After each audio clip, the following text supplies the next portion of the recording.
In the course of this match, Paul Roma press slams Alex Wright. And when he drops him, he starts mocking the Alex Wright dance. And it gets a huge pop for the live crowd.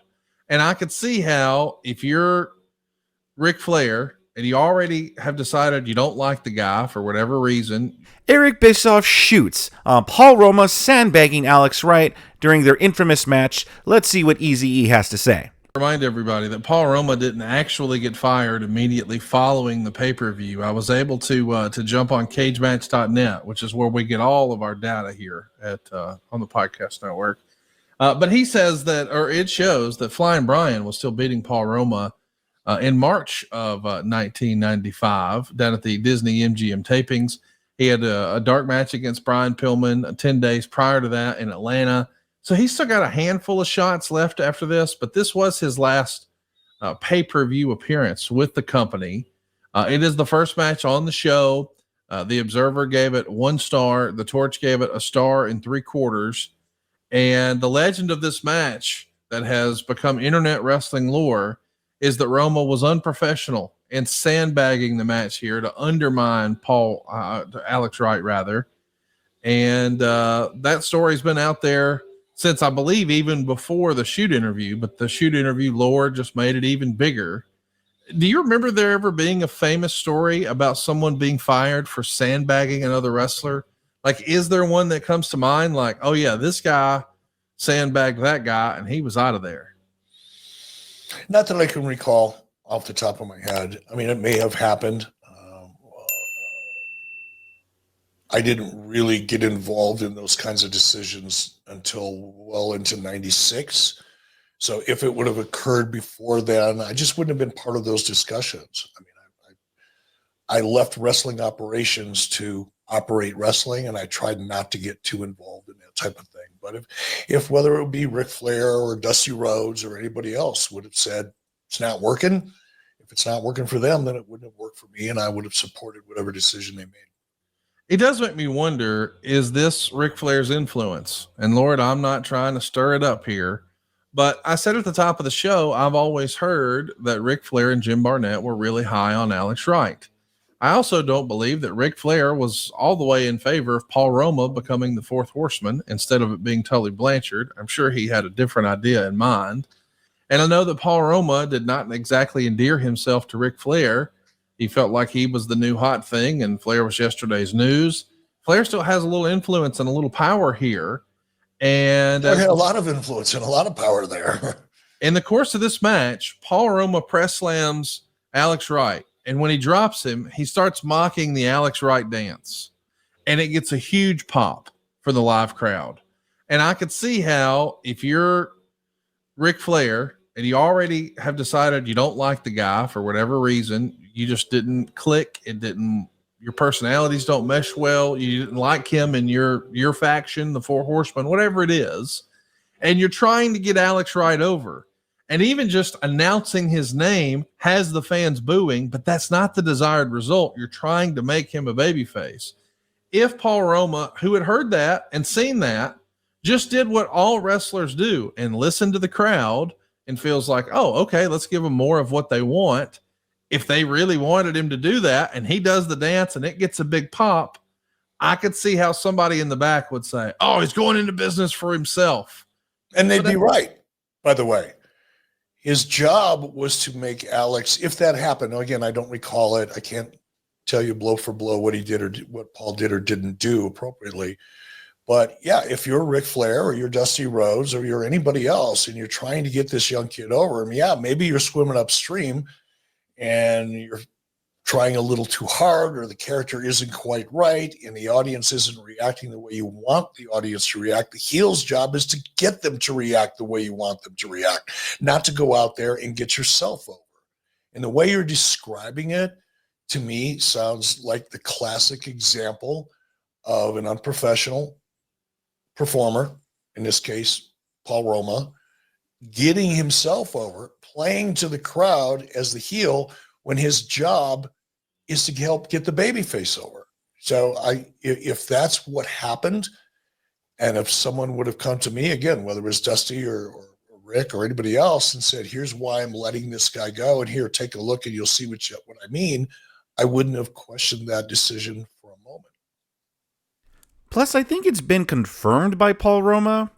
I don't remember exactly what he said, but I remember he's done shoot interviews about this where he talked about this stuff and why exactly he acted that way. And I remember, from what I recall, it was nothing personal against Alex Wright. It was just, he was kind of mad in general at WCW, and he didn't like how he was being used.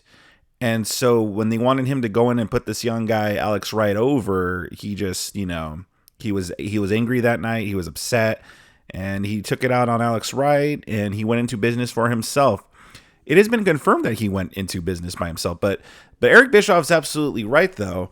It might be a difficult task, and maybe Paul Roma might not have succeeded, but he should have tried to get the people back to booing him, not trying to put himself over. What do you guys think about that? Sound off in the comment section below.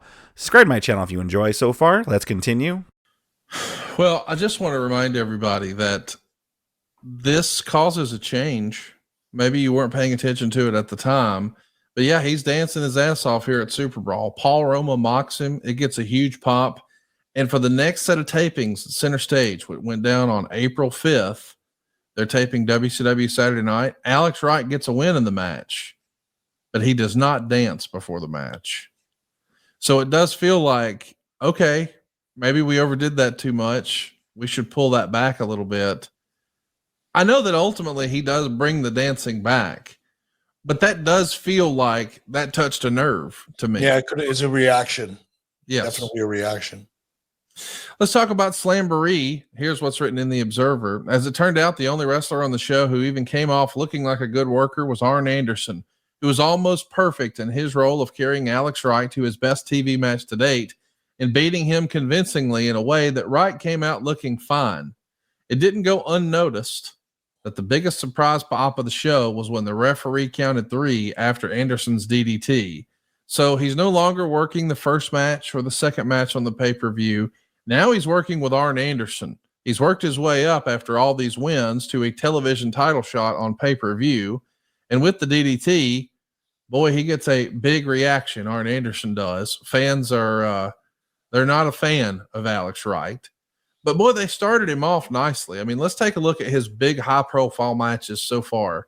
We know that we see him against Jean-Paul Levesque, who's going to be the future Triple H, then Bobby Eaton, and then Paul Roma. That's where maybe things change. And now Arn Anderson.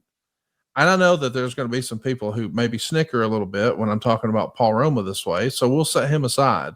But Arn and Bobby Eaton and Triple H, boy, you're trying your best, put your best foot forward with this guy, right? Yeah, and again, that would have been Ric Flair, not Eric Bischoff, in those attempts. And it's a little odd that Rick would have put him in a match with Roma, given how Rick felt about Roma and Roma's abilities. Roma was not he was a middle of the card guy. He was not a superstar. Now, Paul thought he was, but he really wasn't. He wasn't a big star. He was a useful talent in the middle of the card at best.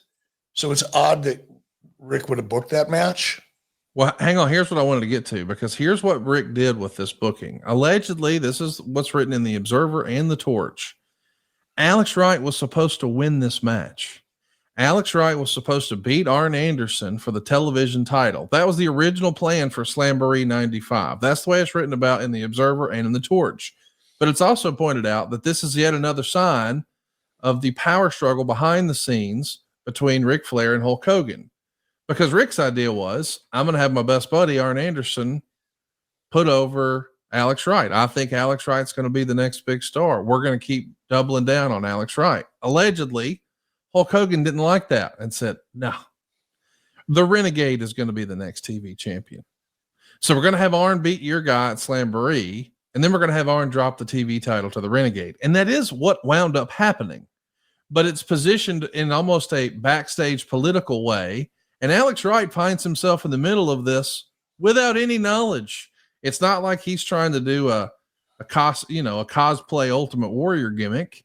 He's just, hey, I'm my dad's son, and he was a technical wrestler, and I'm a good looking kid, and y'all threw these models at me, and I'm the youngest wrestler from Germany. And wait, now I'm in the middle of this Hulk Hogan, Ric Flair mess. What do you make of that report that Flair really wanted to put the TV title on Alex Wright, and Hogan said, that doesn't work for me, brother. We're going to put it on the Renegade instead. Let's see what Eazy-E has to say about that. If he's going to be honest, he's probably like, no, Hogan didn't really have that much power. He didn't do that. It was actually Ric Flair that wanted to put the I don't know. I don't know what excuse Eazy-E is going to come up with, but let's see what he comes up with. We know it's probably going to be a doozy. Maybe. I find that hard to believe. I think that story has evolved over time. I'm guessing. I look, Jimmy Hart was the one that was excited about Renegade. Right. Much more than Hulk Hogan was. The idea that Hulk was trying to book anything other than Hulk.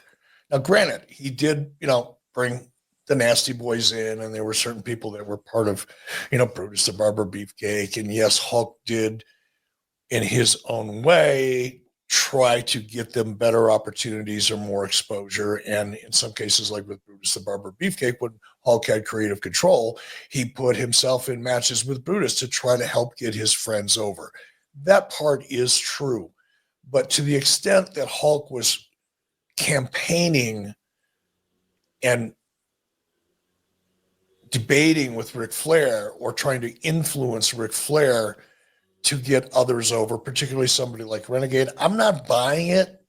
I just don't. I don't know. Maybe there was a conversation between Hulk and Rick, and maybe perhaps Hulk turned up the volume a little bit and was really hoping to get Renegade a shot and to really push him. Perhaps that's true. But that would have been driven far more by Jimmy Hart than by Hulk Hogan. Jimmy Hart was the advocate, the biggest advocate, to the point of almost being a little obnoxious about it. It was really more Jimmy Hart than Hulk Hogan. Even if that were true, if it were Jimmy Hart, that was the huge Renegade mark. He wanted to see Renegade Mania run wild in WCW. What power and influence did Jimmy Hart have in WCW? Wouldn't you think then, since Jimmy Hart was obviously good friends with Hulk, that maybe Jimmy Hart, let's assume it's all true, this is all Jimmy Hart, that Jimmy Hart told Hulk, like, oh yeah, baby, you got to push the Renegade, put the TV title on Renegade. And then Hulk was like, all right, I'll see what I can do, brother. I'll talk to Rick about it. I'll tell him, brother, that he needs to put the TV title on the Renegade, brother. And maybe he had Hulk talk to Ric Flair and use Hulk's power and influence to get Renegade pushed. I think either way, listen, I mean, admittedly, to be honest here, yes, it did strike me odd a little bit that Hogan would also campaign for someone like the Renegade. However, I could see it happening where Jimmy Hart maybe talked Hulk into talking to Rick. Or maybe even Hulk Hogan wanted to recreate him in the Warrior so badly that he wanted to build the Renegade up so that way Hulk Hogan and Renegade could have a match down the road that's going to draw that huge money, brother. Yeah, me versus Renegade. To have a big match down the road, and that's why maybe Hulk campaigned for the Renegade to win the TV title. That could be it. Maybe they wanted to recreate. I mean, Hulk Hogan was already recreating feuds that he had in WWE. You know, he was feuding with people he feuded in the WWE. Even if it wasn't the same people, it would be the same type of thing where they build up a monster to get squished by Hulk Hogan. You know, they did that with Vader. They had him built up to get squished by Hulk Hogan. So I should say squashed. Squashed by Hulk Hogan. Not squished, but squashed. So I could see those being possibilities, but, you know, what do you expect from Eazy-E? Listen, I get Eric Bischoff's Hulk Hogan's friend, his best buddy, and I know that there are probably a lot of lies spread about Hulk Hogan throughout the years, so I understand Eric Bischoff wanting to clear the air here, but sometimes I think he could be a little too much with it, and he could be a little too apologetic to the Hulkster. What do you guys think about that, though? Sound off on the comment section below. Subscribe to my channel if you enjoy content like this, and if you do enjoy content like this, I got a whole bunch more goodies on the screen for you to click on and enjoy.